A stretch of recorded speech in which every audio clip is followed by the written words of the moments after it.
Por volta dos meus 16, 17 anos, eu comecei a estudar inglês e eu não tinha nenhuma confiança para falar inglês. E eu só fui desenvolver essa confiança depois de 2020, 21, quando eu já tinha mais ou menos os 21 anos de idade. E então foram mais ou menos um período aí de 5 anos sem a confiança para me comunicar dentro da língua, sem a confiança para ter um nativo na minha frente ou numa chamada no online, e eu ter a confiança para me expressar na frente dele, eu ter a confiança para fazer perguntas a ele, para ouvir o que ele tem, me dizer e entender. Então faltava confiança.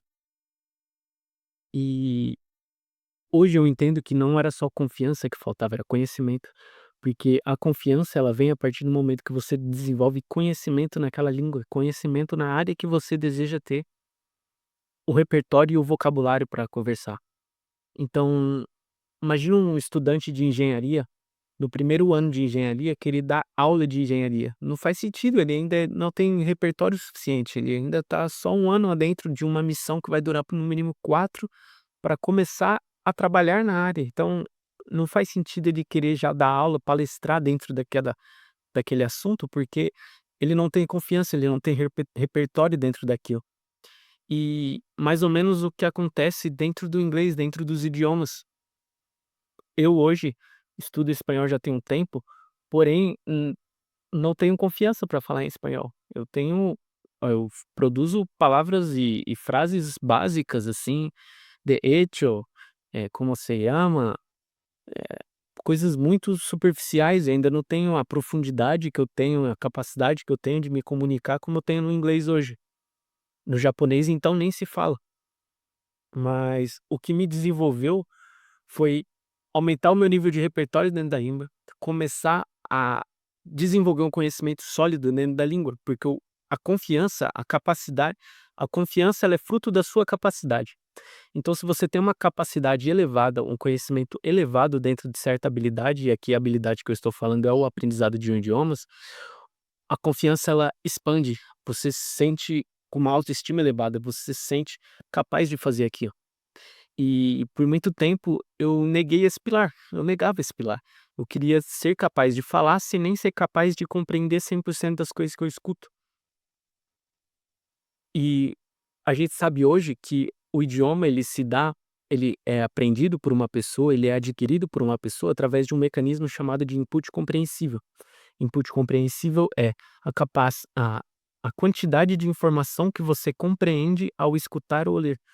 Então, se você tem uma capacidade de compreender coisas muito baixa na língua, então você não tem a capacidade de assistir um vídeo, assistir uma série, assistir um filme, conversar com alguém com um entendimento completo do que aquela pessoa está falando, não existe a menor possibilidade de você produzir uma frase completa naquela língua.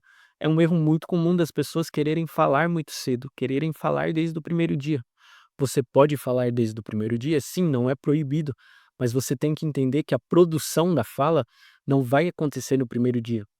O Noam Chomsky, lá muito tempo atrás, acho que na década de 70, 60, 70 mais ou menos, ele veio com a ideia de que o ser humano, ele tem um dispositivo mental de aprendizado de línguas. Então todo mundo nasce com esse dispositivo pronto, e esse dispositivo, ao ser exposto no mundo, ao você entrar em contato com seus pais, ao entrar em contato com as pessoas que cuidam de você, aquele dispositivo começa a entrar em ação, e ele começa a adquirir a linguagem, ele começa a filtrar toda a linguagem que está acontecendo ao seu redor.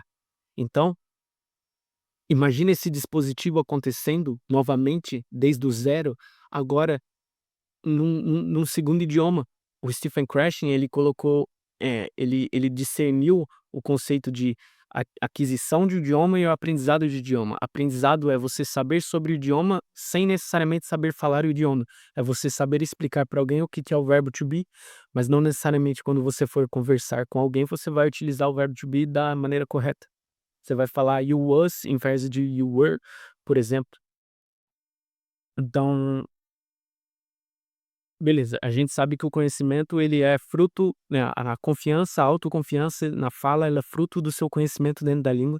A gente sabe que o aprendizado de uma língua ele vai acontecer de maneira natural através do input compreensível, e a gente sabe que a gente tem um dispositivo mental que é responsável pelo aprendizado de um idioma através da exposição que a gente tem com o mundo. Então a gente tem que fazer o quê? Simular dentro do possível essa exposição que a gente teve no português, no nosso idioma nativo. A gente tem que reproduzir isso com a maior acurácia possível dentro do inglês ou dentro do idioma novo que você quer aprender. Assim você vai criando confiança, criando conhecimento, criando repertório e vocabulário dentro daquela língua.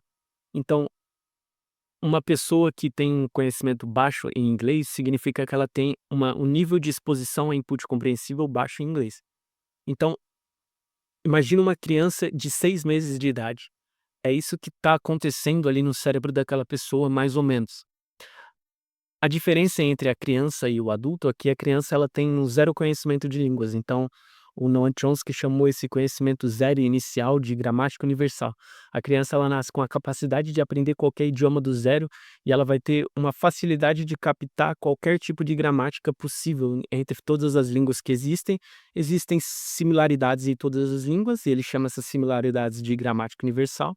E existem diferenças sutis entre as línguas, uma língua muito diferente como o japonês, ela vai ter umas diferenças drásticas do português, porém mesmo assim ela ainda vai seguir uma lógica fundamental, e essa lógica fundamental ele chama de gramática universal.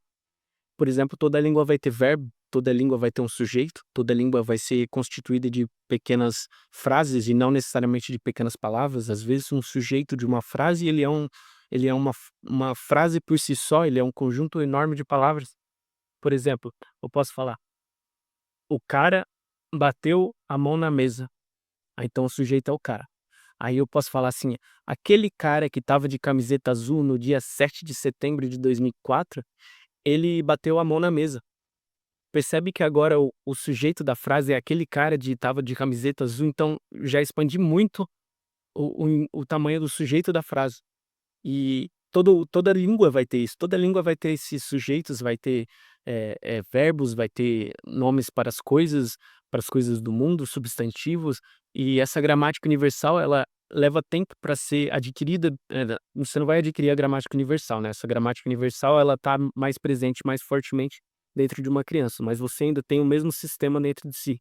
Só que o seu sistema agora ele tem a interferência da linguagem que você aprendeu quando você nasceu, então ele tem a interferência da linguagem nativa sua. Então, aqui para nós o português está interferindo no nosso aprendizado de idioma de inglês. Então, muitas vezes você vai tentar formular uma frase em inglês, você vai se utilizar de palavras em inglês, mas a frase vai ter uma estrutura muito parecida com o que ela teria no português. Isso significa que a gramática do inglês ainda não foi absorvida por você, ela ainda está tendo uma interferência da sua língua nativa. E para você simular esse ambiente na sua vida, você hoje tem o acesso à internet. Você pode utilizar a internet para simular toda essa vastidão de palavras e de inputs compreensíveis que você pode absorver na sua casa, do seu quarto. Eu nunca saí da minha casa e do meu quarto para aprender inglês. Nunca, nunca. Eu sempre aprendi com um fonezinho de ouvido, ouvindo alguma coisa, ou um livro na minha mão, lendo alguma coisa. Sempre, sempre. Fiz repetição espaçada? Fiz. A repetição espaçada é um pilar fundamental para aquisição de vocabulário, para acelerar a sua aquisição de vocabulário. Mas ela não necessariamente vai acelerar a sua capacidade de aprender a gramática daquela língua no sistema implícito do seu cérebro. E você construindo essa gramática da segunda língua através da exposição, você vai ganhando confiança. E essa confiança ela só é adquirida após muito tempo de exposição. Exposição essa que você simula no seu quarto, você simula da sua casa. Eu acho que era isso que eu tinha que passar no vídeo de hoje. A confiança é resultado do conhecimento, e o conhecimento ele é adquirido através da exposição e da repetição espaçada. Então tenha mais confiança no inglês, estude mais. Simples assim. Você vai criar repertório e eventualmente você vai ter a capacidade de se comunicar dali. Um abraço.